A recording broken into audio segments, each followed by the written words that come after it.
नाज़रीन आदाब, मैं शर यासिर आपका खैर मकदम करता हूँ सियासत टीवी के special programme review of newspaper में।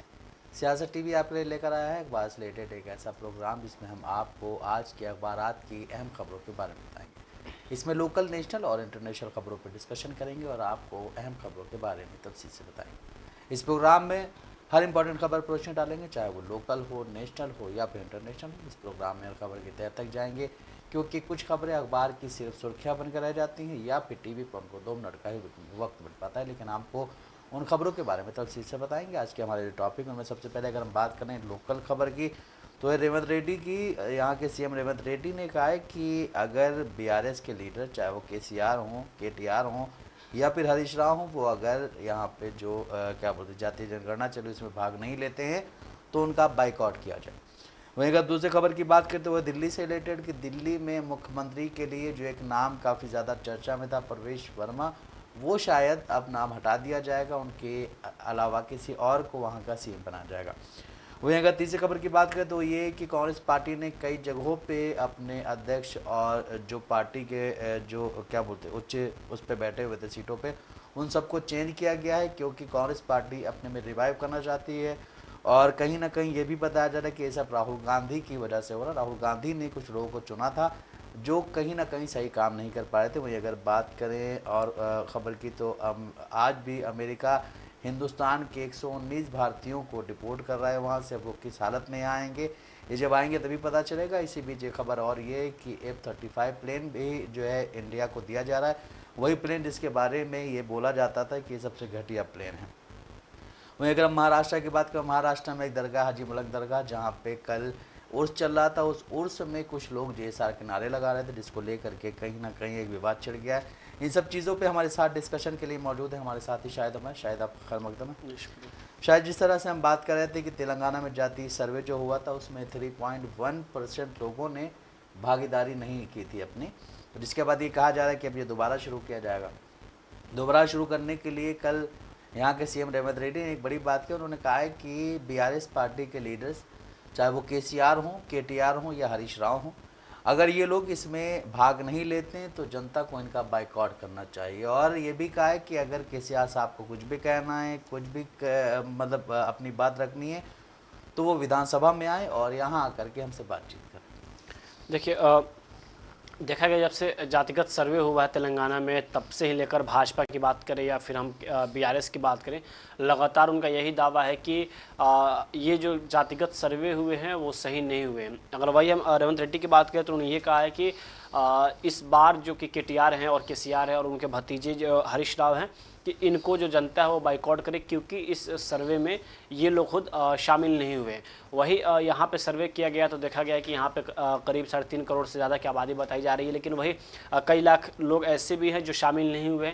लेकिन जिस तरह से लगातार जो बीआरएस है वो आरोप लगाती रही है कि सर्वे सही नहीं हुए, और ख़ुद ये लोग जब उस सर्वे में शामिल न हो और उसके बाद ये आरोप लगाया कि सर्वे सही नहीं हुआ, तो इन पर भी सवाल खड़ा होता है कि जब आपके जैसे नेता अगर इस राज्य के लिए कुछ करना चाह रहे हो और आप खुद इसमें शामिल नहीं हो रहे, फिर लोगों को नहीं बोल रहे शामिल होने के लिए, तो फिर आप किस आधार पर इस सर्वे को लेकर सवाल खड़ा कर रहे हैं?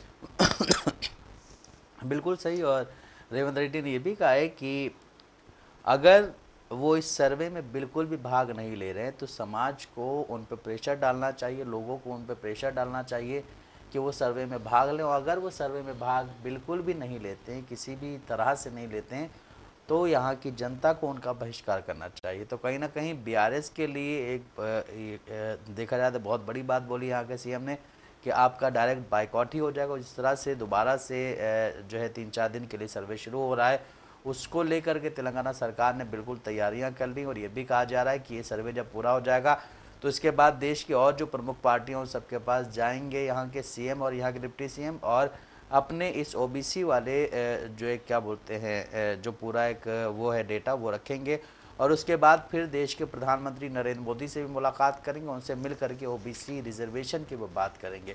तो कहीं ना कहीं कांग्रेस पार्टी जिस तरह से कहती है कि हम ये करेंगे वो करें, उनमें कुछ चीज़ों को तो वो अभी आप देखिए कि जितने उन्होंने वादे किए थे तेलंगाना में, उन सब पे कहीं ना कहीं वो धीरे धीरे पहुंच रहे हैं। चूँकि अभी 1 ही साल हुआ है और 1 साल के अंदर इंसान जो भी पार्टी होती है बहुत सारे वादे करती है, लेकिन अगर हम देखें तो 2014 से जो वादे किए गए थे बीजेपी की तरफ से, वो तो अभी तक पूरे नहीं हुए हैं। हैं और उसको लेकर के भी कोई कुछ नहीं बोल पाता है। बीजेपी के अपने लीडर्स भी कहीं ना कहीं उस चीज़ से शर्मिंदा होते हैं, लेकिन उनके पास कोई ऑप्शन नहीं बचता है। तो वहीं अगर बात करें दिल्ली की, तो जिस तरह से हम बात कर रहे थे कि जब इलेक्शंस होते हैं तो हर जगह बहुत बड़े बड़े वायदे किए जाते हैं और बहुत सारी स्कीमें दी जाती हैं, लेकिन दिल्ली में अभी जो सबसे बड़ी खबर है वो ये है कि प्रवेश वर्मा जो हैं वो कहीं ना कहीं अभी जो सीएम की रेस है उससे बाहर होते नज़र आ रहे हैं। ये भी कहा जा रहा है कि उनकी जगह पे किसी और को सीएम बनाया जाएगा। दरअसल सूत्रों के माने तो अब इस रेस में 3 नाम शामिल, इनमें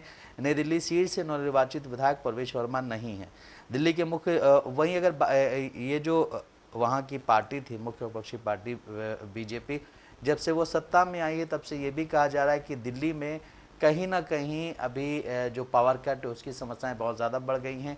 ये जो है क्या बोलते हैं, आम आदमी पार्टी की तरफ से मामले उठाए जा रहे हैं।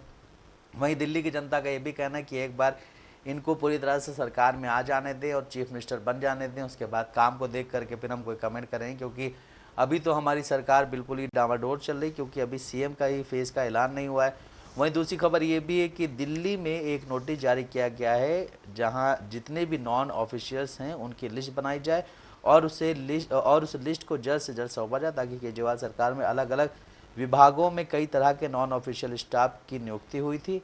ये नोटिस उसी को लेकर के जारी किया गया, शायद उनको वहाँ से हटा दिया जाएगा। लेकिन जिस तरह से हम दिल्ली की बात कर रहे हैं कि दिल्ली में मुख्यमंत्री को लेकर के अभी भी बीजेपी के अंदर माथापच्ची चल रही है। और जिस तरह से कल वहाँ की जो अभी क्या बोलते कार्यवाहक सीएम हैं आतिशी, उन्होंने भी एक बयान दिया था। उन्होंने कहा था कि बीजेपी के अंदर जो है विभागों को लेकर के अभी लड़ाइयाँ चल रही हैं, लोग एक दूसरे पे क्या बोलते हैं हर तरह के हमले कर रहे हैं।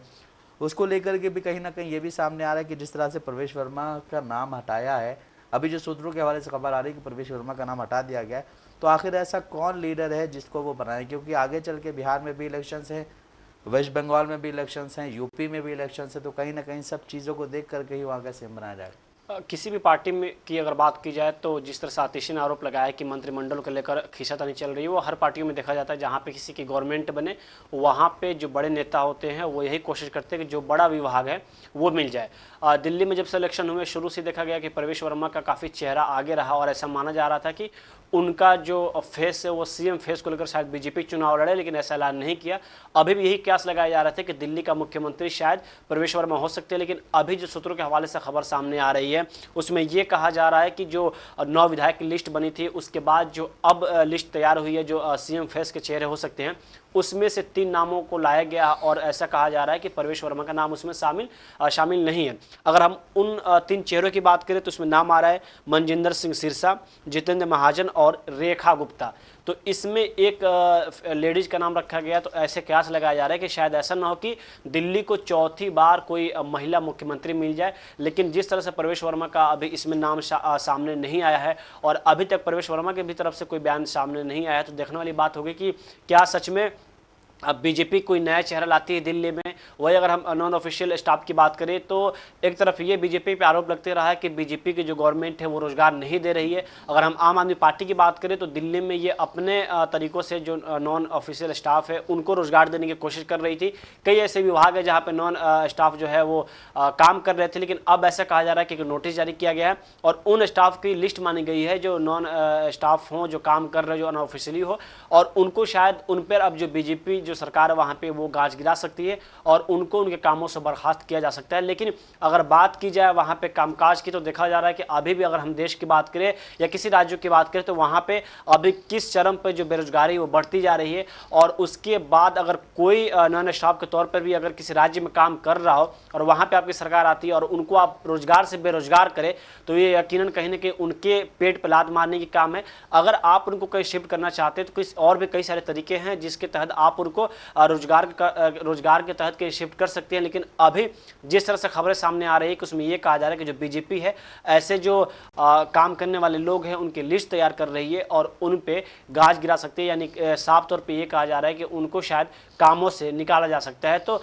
अब देखने वाली बात होगी कि बीजेपी जो लिस्ट मांगी है उसके बाद उन पे क्या कड़ा एक्शन लेती है, क्या उनको सच में बर्खास्त करती है या फिर उनके लिए कोई और काम ढूंढकर उस जगह से कहीं और शिफ्ट करती है। बिल्कुल सही। जिस तरह से बीजेपी पे हमेशा इल्ज़ाम लगता रहता है कि बीजेपी रोज़गार नहीं दे रही है और फिर जिन लोगों के पास रोज़गार होता है उनको भी छीनने की बात अभी जिस तरह से सामने आई है वो भी चल रही। इससे पहले भी कई बार ऐसा हो चुका है कि कुछ विभाग ऐसे थे जहाँ से लोगों की कटौती की गई है, और ये भी नहीं कि उनको कहीं दूसरी जगह कोई जॉब दी गई हो, उनका काम ही ख़त्म कर दिया गया है सिरे से।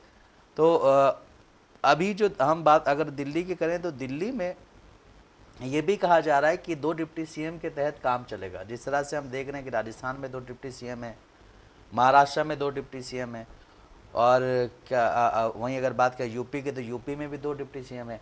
तो उसी तरह से कहीं ना कहीं यहाँ पे भी 2 डिप्टी सीएम को लेकर के ही बात चल रही। नहीं, दिल्ली की अगर बात की जाए तो दिल्ली में बीजेपी की जो लिस्ट तैयार हुई, इस पर गौर किया जाए तो उसमें जो जातिगत जो समीकरण है उसको बनाकर बीजेपी तैयार की है। अगर 2 डिप्टी सीएम की बात अगर सामने आती है तो उसमें अगर जातिगत कुछ समीकरण बैठती है तो बीजेपी 2 डिप्टी सीएम बनाएगी, नहीं तो 2 डिप्टी सीएम नहीं बनाएगी। हमने उत्तर प्रदेश की भी घटना देखा कैसे जो केशव प्रसाद मौर्य हैं, जो मौर्य समाज है उसको खुश करने के लिए मुख्यमंत्री को वहां पे लाया गया, उप मुख्यमंत्री को लाया गया। महाराष्ट्र की बात करें तो वहां पे डिप्टी सीएम इसलिए बनाया गया क्योंकि दोनों अलग अलग पार्टी के हैं और दोनों कहले बैसाखियों का काम कर रहे हैं। लेकिन दिल्ली में जातिगत समीकरण बैठाने के बाद ही वहां की जो बीजेपी की जो आला कमान है वो तय करेगा कि डिप्टी सीएम कौन होगा और क्या डिप्टी सीएम 2 होगा और मुख्यमंत्री वहां का कौन होगा। वही अगर दिल्ली की बात की जाए तो दिल्ली में जब से बीजेपी की सरकार आई है तब से एक के बाद एक करके आम आदमी पार्टी पे गाज गिरती जा रही है। अब कहा यह जा रहा है कि बीजेपी जो है एसआईटी का गठन करेगी और उसके बाद जितने भ्रष्टाचार के आरोप हैं उन आरोपों को वो जांच करिए। शीश महल का भी काफी मुद्दा उठा था। अब ये कहा जा रहा है, जो खबरें सामने आ रही कि उस शीश महल के जो बीजेपी है उसको गेस्ट हाउस में तब्दील करेगी, यानी जो शीश महल को लेकर माना जा रहा है कि आम आदमी पार्टी की हार हुई है तो अब उसको बीजेपी गेस्ट हाउस में तब्दील करेगी और गेस्ट हाउस के तौर पर उसका वो इस्तेमाल करेगी। बिल्कुल सही। शीश महल को लेकर के काफ़ी सारी चर्चाएं थीं। शीश महल को लेकर के ही बीजेपी का ये कहना है कि 2 वजहों से यहाँ पे बीजेपी सत्ता में आई है और आम आदमी पार्टी सत्ता से बाहर गई। उसमें सबसे बड़ा जो एक योगदान है वो यमुना का है, क्योंकि यमुना साफ नहीं है। दूसरा जो है वो शीश महल का है। हालांकि देखा जाए तो केजरीवाल ने कई सारे वादे किए थे। उन वादों को लेकर के भी उनके नेता अभी भी काफ़ी सारी बातें करते रहते हैं। उसको लेकर के ये भी कहा जाता है कांग्रेस पार्टी ने अगर यहाँ पे अलायंस किया होता तो ऐसा हो जाता, अगर कांग्रेस पार्टी अलायंस करती तो वैसा हो जाता। लेकिन अभी फ़िलहाल वहाँ पे बीजेपी सरकार बनाने जा रही है। अभी 1-2 दिनों में उनका सीएम फेस का ऐलान भी हो जाएगा, क्योंकि अब बात ये भी आ रही है कि हो सकता है वहाँ पे कोई महिला सीएम बनाई जाए, क्योंकि बीजेपी की तरफ से ही पहले महिला सीएम बनी थी जो कि सुषमा स्वराज थी। उसके बाद फिर शीला दीक्षित हुई, उसके बाद फिर आतिशी हुई। अब बात की जा रही है एक और महिला मुख्यमंत्री बनने की। लेकिन अगर वहीं बात करी जाए कांग्रेस पार्टी की तो कांग्रेस पार्टी दिल्ली में 3 बार से 0 सीटों पे आ रही है। और जिस तरह से जब इलेक्शंस के दौरान ये बात पूछी गई थी संजय सिंह से, तो संजय सिंह ने एक बड़ा बयान दिया था, जो कि आम आदमी पार्टी से राज्यसभा सांसद हैं। उन्होंने कहा था कि इस इलेक्शंस में कांग्रेस पार्टी को नुकसान नहीं होगा, क्योंकि वो 0 पे ही अटकी रहेगी। तो ये लगातार 3 बार ऐसा हो गया कि कांग्रेस पार्टी मतलब दिल्ली में जो है वो 3 बार से कोई भी सीट नहीं ला पा रही। लेकिन इस बार ये हुआ है कि उसका वोट परसेंट थोड़ा सा बढ़ा है, जिससे कहीं ना कहीं ये हो जाएगा कि हाँ, कांग्रेस पार्टी अभी भी दिल्ली में एक्टिव नज़र आ रही है। हालांकि उनके लीडर्स काम करते रहते हैं, सारी चीज़ें होती रहती हैं। केजरीवाल को जिस तरह से घेरा गया, केजरीवाल को घेरने के लिए भी कांग्रेस पार्टी ने काफ़ी सारे उन पे वो लगाए, इल्ज़ाम लगाए, जो कि कहीं ना कहीं सच थे। लेकिन वहीं अब ये खबर आ रही है कांग्रेस पार्टी ने जो है संगठन में बड़े बदलाव का ऐलान किया है। कांग्रेस अध्यक्ष मल्लिकार्जुन खड़गे ने कई राज्यों और केंद्र शासित प्रदेशों के एआईसीसी महासचिव और प्रभारी के रूप में नियुक्ति का ऐलान किया है। लेकिन दीपक बरेरिया, मोहन प्रकाश, भरत सिंह रगपा, राजीव शुक्ला, मंडली यादव और अजय कुमार की छुट्टी हो गई। नेताओं से राज्य के प्रभार वापस लिए गए हैं। कांग्रेस की ओर से जारी बयान में कहा गया है कि भूपेश बघेल पंजाब के प्रभारी महासचिव बनाए गए हैं। नासिर हुसैन जम्मू व कश्मीर और लद्दाख के प्रभारी महासचिव बनाए गए हैं। वहीं रजनी पाटिल हिमाचल प्रदेश के इंचार्ज बनाई गई हैं। तो कहीं ना कहीं इसमें यह भी है कि जो कि अभी जिस तरह से हार हो रही है, जिस तरह से आगे चल के उत्तर प्रदेश में चुनाव होने हैं, वेस्ट बंगाल में चुनाव होने, वेस्ट बंगाल के चुनाव को लेकर ममता बनर्जी पहले ही बोल चुकी है कि हम यहाँ पे जो है कांग्रेस पार्टी से कोई गठबंधन नहीं करेंगे। तो कहीं ना कहीं कांग्रेस पार्टी अपनी लेवल पे अपने हिसाब से, क्योंकि देश की सबसे पुरानी पार्टी, तो अपने लेवल से अपने हिसाब से वो जनता के पास जाने की कोशिश कर रही है। ये भी कहा जाता है कि कभी कभी कांग्रेस पार्टी के बारे में कि जब वो सत्ता में रहते हैं तो उनके लीडर्स जो हैं लोगों की बात नहीं सुनते हैं, लेकिन अब जो एक रिवाइवल हुआ है कांग्रेस पार्टी में, जो कि देखा जा रहा है जब से राहुल गांधी ज़्यादा एक्टिव हो गए हैं, जब से उन्होंने अध्यक्ष पद छोड़ा है, उसके बाद से जब से इन्होंने यात्रा निकाली है, तब से लेकर के अब तक काफ़ी सारे कांग्रेस पार्टी में चेंजेस आए, बहुत से लोग इधर से उधर भी चले गए हैं। लेकिन फिर भी ये कहा जा रहा है कि अब जो चुनाव होंगे, जिस भी राज्य में चुनाव होते हैं, तो कांग्रेस पार्टी काफ़ी एक्टिव रहती, भले वो हार जाए, कुछ भी हो जाए। जिस तरह हमने देखा कि हरियाणा में हारे वो, और फिर हमने देखा कि अभी महाराष्ट्र में जो चुनाव हुआ है उसमें भी एमवीए कहीं ना कहीं बहुत ज़्यादा पीछे रह गई, और अभी दिल्ली में चुनाव हुआ, दिल्ली में उसको कोई भी सीट नहीं है कांग्रेस पार्टी को। लेकिन जिस तरह से मेहनत और जिस तरह से लोगों के साथ जाना है, शायद अभी नहीं तो आगे चल के इस चीज़ का फ़ायदा होगा। और जिस तरह से अभी जो कि वहाँ पे लोग बदले जा रहे हैं, जिस तरह से नाना पटोले को चेंज किया गया है, इसी तरह से काफ़ी सारे बदलाव हो रहे हैं। शायद इसको लेकर के, जैसे बिहार में अभी चुनाव होना है, तो बिहार चुनाव के मद्देनज़र ही, या फिर जो कि वेस्ट बंगाल में होना है, फिर यूपी में होना है, तो कहीं ना कहीं इन फ्यूचर को लेकर के आगे बढ़ रहे हैं कि किस तरह से हम काम करके सर्वाइव कर पाएँ। 2024 लोकसभा चुनाव जब खत्म हुए तो उसमें जो इंडिया अलायंस से काफ़ी अहम भूमिका निभाई और उसमें उनको जीत तो नहीं मिली, लेकिन उनके जो प्रदर्शन है काफ़ी बेहतर है। उसके बाद देखा गया लगातार बैक टू बैक जो कांग्रेस है उसको राज्य में हार का सामना करना पड़ा। अब अगर हम उनके प्रभारी की बात करें तो वो मध्य प्रदेश, हरियाणा, तेलंगाना और बिहार समेत कुछ और राज्यों के जो प्रभारी हैं उनको वो बदले हैं। इस पर खास तौर पर गौर किया गया है बिहार को। अगर बिहार की बात करें तो कृष्ण अल्लावरू जो हैं बिहार के इंचार्ज बनाए गए हैं। अगर हम देखें तो अभी दिल्ली के विधानसभा चुनाव खत्म, वहाँ पे कांग्रेस को 0 सीट मिली है, लेकिन बात की जाए वोट परसेंटेज, उसमें कांग्रेस को इजाफा हुआ है। लेकिन अब जो प्रभारी बदले गए हैं उसमें यह दावा किया जा रहा है कि कांग्रेस ऐसे कदम इसलिए उठाई क्योंकि आने वाले आगामी जो विधानसभा चुनाव अक्टूबर-नवंबर में होने वाले हैं, इसको लेकर जो अलग अलग राज्यों के जो प्रभारी हैं उसको बदले गए हैं, और शायद आने वाले वक्त में उन प्रभारियों का जो इस्तेमाल है वो कांग्रेस बिहार में कर सकती है। अगर बिहार की बात की जाए तो बिहार में कहा जा रहा है कि 18 फरवरी से जो बीजेपी है वो भी अपनी बैठकें बैक टू बैक करने वाली है, और उस बैठक में जो इस बार जो बजट पेश हुए हैं उस बजट को लेकर जनता तक जाएगी और उसको भुनाने की पूरी तरह से कोशिश करेगी। अगर बजट की बात की जाए तो जब बजट पेश हुआ उसके बाद से ये आरोप लगाए जा रहे हैं विपक्ष की तरफ से कि इस बजट में भी अनदेखा किया गया, और इस बजट में स्पेशल बिहार को दिया गया है ताकि बिहार में आने वाले वक्त में विधानसभा चुनाव है तो इस बजट के आड़ में बिहार का विधानसभा चुनाव जीता जा सके। लेकिन अब जो मीडिया रिपोर्ट्स में खबरें सामने आई उसमें यह कहा जा रहा है कि 18 फरवरी से बीजेपी के जो मंत्री हैं वो लोग बिहार में दौरा करेंगे, हर जिला में जाकर वहां पर प्रेस वार्ता करेंगे और उसमें इस बजट को लेकर चर्चा करेंगे। तो इससे साफ तौर पे ये जाहिर हो चुका है कि इस बजट में अगर बिहार को कुछ ज़्यादा स्पेशल दिया गया है तो आखिर इसकी वजह क्या है। और सबसे खास बात यह है कि बिहार की जनता जो है अभी भी बिहार को विशेष राज्य का दर्जा मांगती है। कई सालों इसकी डिमांड हो रही है। बिहार की बात करें तो वहाँ पर खुद जो मुख्यमंत्री नीतीश कुमार हैं वो बीजेपी के साथ अलायंस में सरकार चला रहे हैं। तो इस बार ये भी माना जा रहा है कि बिहार में इस बार जो एक अहम मुद्दा होगा वो विशेष राज्य का दर्जा जरूर होगा। लेकिन देखने वाली बात होगी कि एक तरफ जो कांग्रेस अपने प्रभारी को चेंज कर रही है उसका क्या असर बिहार में होता है, और वही दूसरी तरफ जो बीजेपी इस बजट के जरिए बिहार में निशाना साधने की कोशिश कर रही है, तो इन दोनों के बीच आखिर बिहार की जनता किसको पसंद करती है। देखिए, विशेष राज्य के दर्जे की आपने बात की, वो दर्जा बहुत समय से चल रहा है और अब तक उस पर काम नहीं हो पाया है। जिस तरह से जब आरजेडी कांग्रेस के साथ वहाँ गठबंधन में सरकार में तब भी ये मुद्दा उठाया गया था। उसके बाद फिर नीतीश कुमार जब क्या बोलते हैं अलग हुए तो भी ये मुद्दा उठाया गया, और अब भी ये मुद्दा अपोजिशन की तरफ से उठाया जाता है। जब भी अपोजिशन में होते हैं नीतीश कुमार तो ये मुद्दा उठाते हैं, जब इधर एनडीए के साथ मिल जाते हैं तो इस मुद्दे को कहीं ना कहीं वो भूल जाते हैं।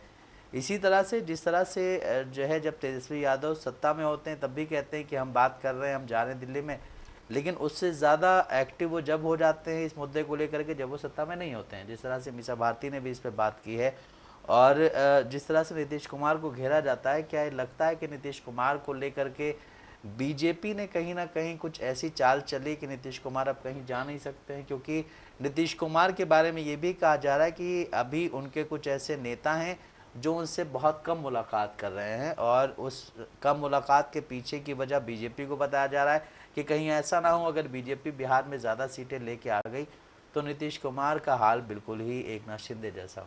नहीं, बिहार की अगर बात की जाए तो बिहार में नीतीश कुमार की सीटें अगर कम आती हैं और बीजेपी की ज़्यादा सीटें आती हैं, फिर भी एक वक्त लगेगा कि बीजेपी नीतीश कुमार को बैकफुट पर डाले, क्योंकि इसके पहले भी कहा जा रहा था कि नीतीश कुमार को ऐसी सुगबुगाहट हुई थी कि उनको शायद पार्टी से निकाला जा सकता है, इनको पार्टी को तोड़ा जा सकता है, तो उन्होंने राजद से कांग्रेस से हाथ मिला लिया। लेकिन अभी देखने वाली बात होगी कि सीट बंटवारे किस हिसाब से होते हैं, और सीट बंटवारे के बाद ही तय किया जा सकता है कि आखिरकार सीट के बाद वहाँ पर अगर सरकार किसकी बनती है, और फिर जेडीयू की सीटें ज़्यादा आती हैं या बीजेपी की, क्योंकि सीट बंटवारे में सारी चीज़ें क्लियर हो पाती है कि किसके तरफ ज़्यादा झुकाव होगा और किसके तरफ कम झुकाव होगा। बिल्कुल सही है। अगर वहीं बात कीजिए अमेरिका की, तो अमेरिका का एक सैन्य विमान देश में अवैध रूप से रह रहे 119 भारतीयों को लेकर आज रात एक बार फिर से अमृतसर पहुंचेगा।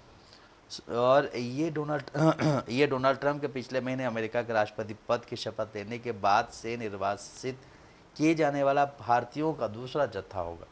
इससे पहला जो जत्था आया था उसमें जो भी लोग आए थे उनके हाथों में हथकड़ी, पैरों में बेड़ियां पड़ी हुई थी। वहीं इसी बीच जब क्या बोलते गुरुवार को हमारे देश के प्रधानमंत्री नरेंद्र मोदी ट्रंप से मिलने जाते हैं, तो उसमें ये भी यहाँ पे कयास लगाए जाते हैं कि अब जो जत्था आएगा उसमें शायद वो चीज़ें नहीं होंगी जो पहले जत्थे में हुई थी। और उसी के साथ एक खबर ये भी आ रही कि अमेरिका जो है वो F-35 जो है वो हिंदुस्तान को देना चाहता है। तो इन सब चीज़ों के बारे में अगर बात की जाए, शायद तो कहीं ना कहीं जैसे अमेरिका गए नरेंद्र मोदी जी, और जब उनसे अडानी के बारे में सवाल किया गया तो उन्होंने कोई जवाब नहीं दिया उसका।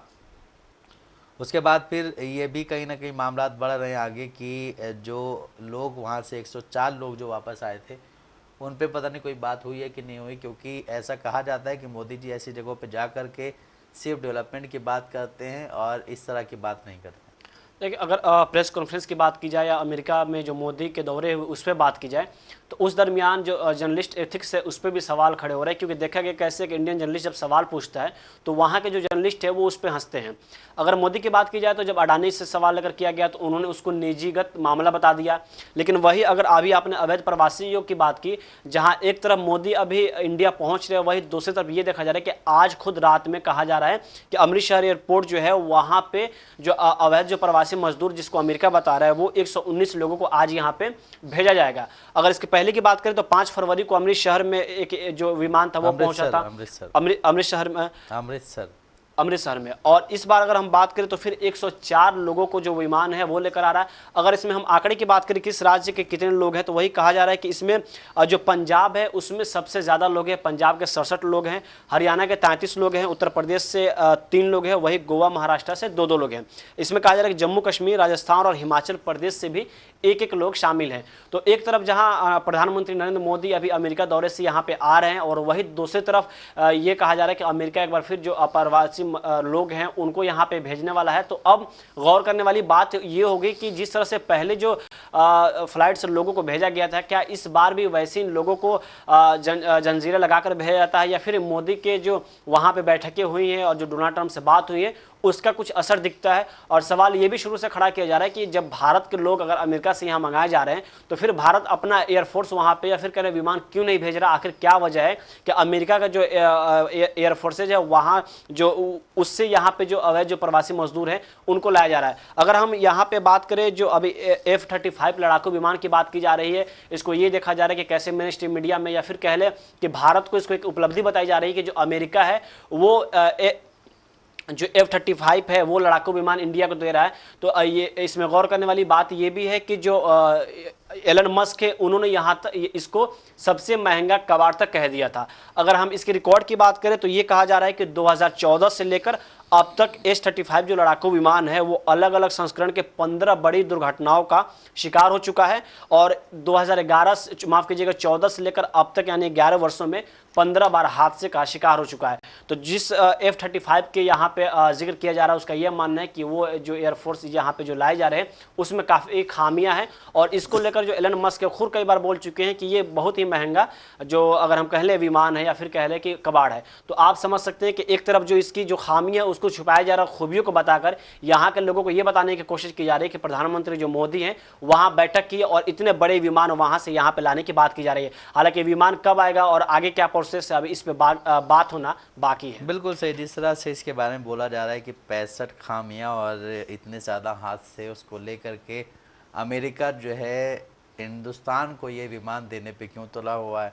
और फिर हिंदुस्तान की जो मीडिया के हेडलाइंस है, कुछ प्रिंट अखबारों को हेडलाइंस है, उसमें ये भी लिखा हुआ है कि अमेरिका देगा हिंदुस्तान को F-13 क्या बोलते हैं फाइटर प्लेन, जिसको लेकर के पाकिस्तान और चाइना के उड़ गए होश। तो ये सारी चीज़ें कहीं ना कहीं देश में जब इस तरह की, जो कि इस वक्त देखा जाए तो डोनाल्ड ट्रंप और एलन मस्क दोनों ही वहाँ की सरकार, वहाँ के सबसे बड़े क्या बोलते हैं ओहदे पे बैठे हुए हैं।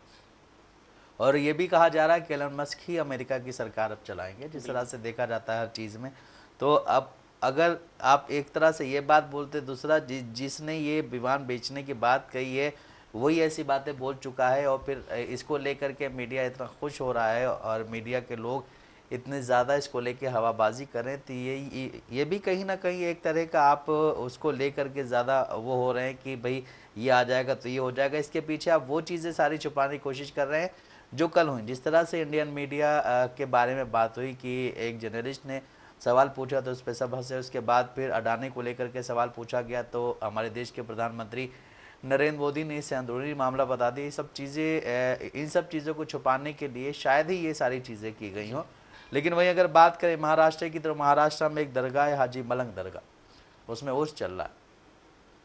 उस उर्स को लेकर के एक बड़ी खबर सामने ये आई है कि कल उस उर्स में कुछ लोग गए जिन्होंने वहाँ पे जा कर के एक अच्छा खासा मॉब वहाँ गया था, और उन लोगों ने जा कर के वहाँ पे JSR के नारे लगाए, जो कि आप देख सकते हैं कि वहाँ गए अंदर, और उसमें जा कर के वो वहाँ पे कुछ लोग दुरूद पढ़ रहे हैं, कोई क्या पढ़ रहा है, लेकिन वो लोग जाके JSR के नारे और बहुत तेज़ आवाज़ में लगा रहे हैं। इसको लेकर के काफ़ी सारे लोगों की प्रतिक्रियाएँ आई हैं। वहीं MIM के जो वहाँ के लीडर हैं वारिस पठान, उन्होंने भी एक बात की, उन्होंने कहा है कि ऐसे लोगों पे पुलिस एक्शन क्यों नहीं लेती है। देखिए, महाराष्ट्र की बात की जाए तो अभी हाल ही में वहाँ पे बीजेपी की गवर्नमेंट बनी है, लेकिन जिस तरह से वहाँ पे JSR के नारे लगाए जा रहे हैं, उसके दौरान जो दरगाह है वहाँ पे अंदर जो मौजूदगी है, बाकायदा सोशल मीडिया पे देखा जा रहा है, वीडियो को पोस्ट किए गए हैं। वीडियो में साफ तौर पे जो लोग हैं वो नज़र आ रहे हैं, लेकिन अभी तक पुलिस की तरफ से कोई कड़ा एक्शन नहीं लिया गया है। और साफ तौर पर ये कहा जा सकता है कि महाराष्ट्र में जिस तरह से अभी भाईचारगी है या फिर शांति है, उस शांति को कुछ लोग सिर्फ भंग करने की कोशिश कर रहे हैं। और देखा गया कैसे अंदर जाकर JSR का नारा लगाना, वहाँ पे आरती उतारना, अगर दूसरे समुदाय के लोग जो हैं अगर वो पैसेंस नहीं रखते, अगर वो भी वहाँ पे टकराने की कोशिश करते, तो शायद अभी तक वहाँ पे सौहार्द पूरी तरह से बिगड़ चुका होता। लेकिन वहाँ के जो लॉ एंड ऑर्डर है या फिर जो वहाँ की जो गवर्नमेंट बात करती है कि हम सबको साथ लेकर चलते हैं, तो आखिरकार ऐसे जो मामले बढ़ रहे हैं उस पर एक्शन क्यों नहीं लिया जा रहा है, और अभी तक इन मामलों पर कितने एक्शन लिया गया, और आखिर क्या वजह कैसे मामले बढ़ रहे हैं, ये पूरे जो सवाल है वो वहाँ की गवर्नमेंट पे खड़ा होता है। बिल्कुल से जिस तरह से अभी जो एक सर्वे आया उसमें ये भी कहा गया है कि 75% से ज़्यादा जो है हेड स्पीच को लेकर के वारदातें सामने, और ये सिर्फ मुसलमानों को लेकर के हेड स्पीच दी गई हैं।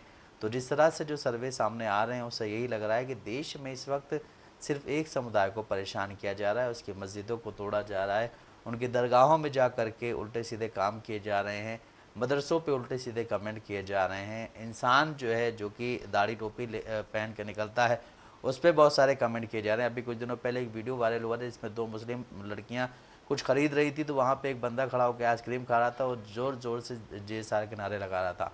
तो कहीं ना कहीं इससे देश आगे नहीं बढ़ेगा। देश आगे बढ़ेगा जब आप पढ़ेंगे, आप कुछ नौकरी करेंगे या आप कोई अच्छा काम करेंगे, उससे देश आगे बढ़ेगा, और इससे कहीं ना कहीं देश टूटेगा। तो नाज़रीन, जैसा कि आपने देखा, हमने आपको न्यूज़पेपर्स के ज़रिए अहम खबरों से रूबरू कराया है। ऐसी ज़रूरी खबरों से रूबरू होने के लिए हमारे साथ इस प्रोग्राम से जुड़े रहें, और अगर आपकी इस प्रोग्राम से रिलेटेड कोई भी राय है तो हमें कमेंट बॉक्स में ज़रूर लिखें। इसके साथ हमारा प्रोग्राम ये ख़त्म होता है। मुझे और मेरे साथी शाहिद उमैर को दे इजाज़त। आप बने रहें सियासत TV के साथ।